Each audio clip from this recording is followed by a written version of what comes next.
नमस्कार दोस्तों, स्वागत है जनरल नॉलेज की लॉकडाउन सीरीज के अगले पार्ट में। क्वेश्चन नंबर फर्स्ट, इतिहास का पिता किसे कहा जाता है? इतिहास का पिता हेरोडोटस को कहा जाता है। तो इतिहास का पिता किसे कहा जाता है? हेरोडोटस को। फादर ऑफ हिस्ट्री कहा जाता है हेरोडोटस को। सिंधु सभ्यता प्रसिद्ध थी। सिंधु सभ्यता किसके लिए प्रसिद्ध थी? सिंधु सभ्यता सुनियोजित शहर हेतु। किसके लिए? सिंधु सभ्यता सुनियोजित नगर नियोजन के लिए फेमस थी। सिंधु सभ्यता के लोगों का प्रमुख व्यवसाय का क्या था? तो सिंधु सभ्यता के लोगों का प्रमुख व्यवसाय था कृषि। सिंधु वासियों की मुख्य फसल का क्या थी? तो सिंधु वासियों की मुख्य फसल थी जौ और गेहूं। सिंधु वासियों की मुख्य फसल क्या थी? जौ और गेहूं।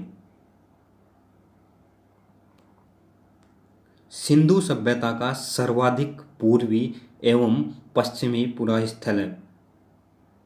तो दोस्तों, पूर्वी स्थल है आलमगीर मेरठ उत्तर प्रदेश में। पूर्वी सिंधु सभ्यता का पूर्वी स्थल है आलमगीर मेरठ यूपी में। और पश्चिमी स्थल है सुतकोंगेड और बलूचिस्तान जो अभी पाकिस्तान में है। सिंधु सभ्यता का उत्तरी एवं दक्षिणी पूरा स्थल। तो सिंधु सभ्यता का उत्तरी पूरा स्थल है मोंदा जम्मू कश्मीर में। और दक्षिणी पूरा स्थल है दाइमाबाद महाराष्ट्र में। हड़प्पा सभ्यता के बारे में सबसे पहले जानकारी किसने दी थी? हड़प्पा सभ्यता के बारे में सबसे पहले जानकारी चार्ल्स मेसन ने 1826 में दी थी।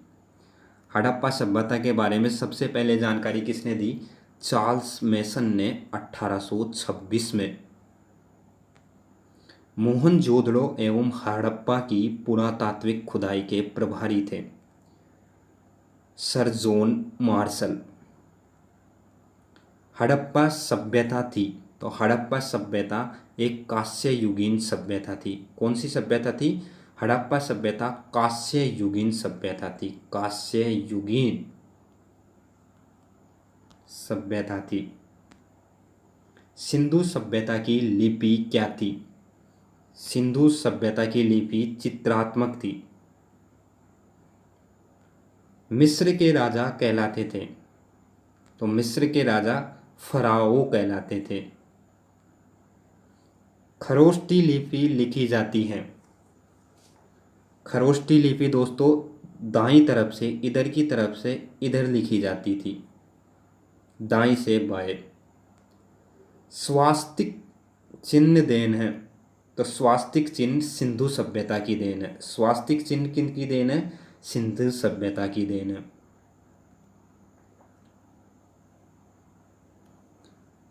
हड़प्पा में मिट्टी के बर्तन पर प्रयुक्त रंग कौन सा पाया गया? तो हड़प्पा में मिट्टी के बर्तनों पर प्रयुक्त रंग कौन सा पाया गया? लाल।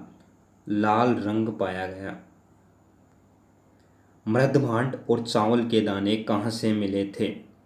तो मृदभांड और चावल के दाने कहाँ से मिले थे? लोथल। लोथल गुजरात में स्थित है।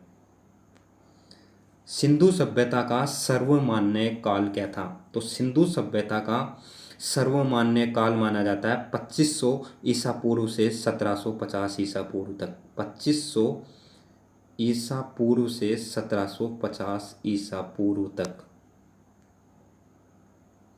मोहनजोदड़ो कहाँ पर स्थित है? मोहनजोदड़ो वर्तमान पाकिस्तान में स्थित है। मोहनजोदड़ो की खोज किसने की थी? मोहनजोदड़ो की खोज की थी राखलदास बनर्जी ने। मोहनजोदड़ो की खोज राखलदास बनर्जी ने की थी। यह वर्तमान पाकिस्तान में है। और मोहनजोदड़ो से ही कांस्य नर्तकी की मूर्ति मिली थी। कांस्य नर्तकी की मूर्ति भी कहाँ से मिली थी? मोहनजोदड़ो से ही मिली थी।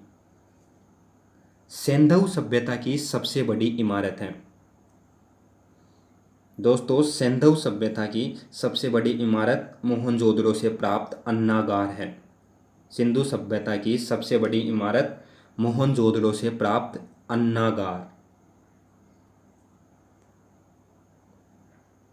मोहनजोदड़ो से प्राप्त प्रमुख स्मारक है, तो मोहनजोदड़ो से प्राप्त हुए प्रमुख स्मारक है वृहत स्नानागार।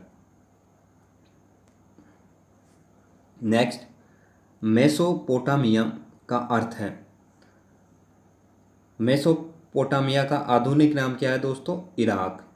जबकि मेसोपोटामिया का अर्थ क्या है? मेसोपोटामिया का अर्थ है दो नदियों के बीच की भूमि।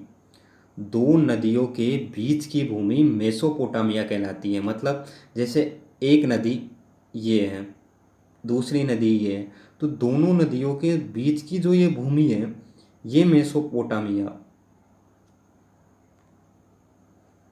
हड़प्पा की खुदाई होती, तो हड़प्पा की खुदाई दयाराम साहनी के नेतृत्व में 1921 में हुई थी। दयाराम साहनी जी के नेतृत्व में 1921 में हड़प्पा की खुदाई हुई। सिंधु घाटी के लोगों ने पूजा की। सिंधु घाटी के लोग मातृ देवी की पूजा करते थे। किसकी पूजा करते थे? मातृ देवी की पूजा करते थे। सिंधु घाटी सभ्यता के लोग मातृ देवी की पूजा करते थे। पुराणों की संख्या, तो पुराणों की संख्या दोस्तों सभी को पता होगा 18 पुराण है। ठीक है। सबसे प्राचीन पुराण और सबसे प्रमाणिक पुराण कौन सा है? मत्स्य पुराण। ये मत्स्य पुराण सबसे प्राचीन भी है और सबसे प्रमाणिक भी माना जाता है इसे। पुराणों के रचयिता है लोमहर्ष, व लोमहर्ष के ही पुत्र है उग्रश्रवा।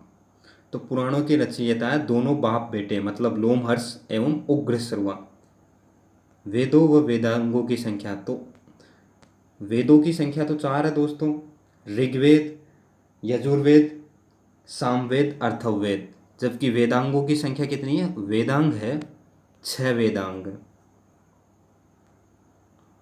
उपनिषदों की संख्या है, उपनिषदों की संख्या है, उपनिषद 108 माने जाते हैं। पुराणों का अध्ययन करने वाला प्रथम मुसलमान कौन था? दोस्तों, अल बरूनी प्रथम मुसलमान था जिसने पुराणों का अध्ययन किया। उपनिषद विषय वस्तु है, उपनिषद विषय वस्तु है दर्शन का। उपनिषद किसका विषय वस्तु है? दर्शन का। उपनिषद दर्शन का विषय वस्तु है। ब्राह्मण संबंधित है, तो ब्राह्मण किससे संबंधित है? ब्राह्मण कर्म कांड से संबंधित है। सबसे प्राचीनतम वेद कौन सा है? सबसे प्राचीनतम वेद है ऋग्वेद। गद्य व पद वाला वेद यजुर्वेद। एकमात्र ऐसा वेद जो गद्य और पद्य दोनों में है वो है ऋग्वेद।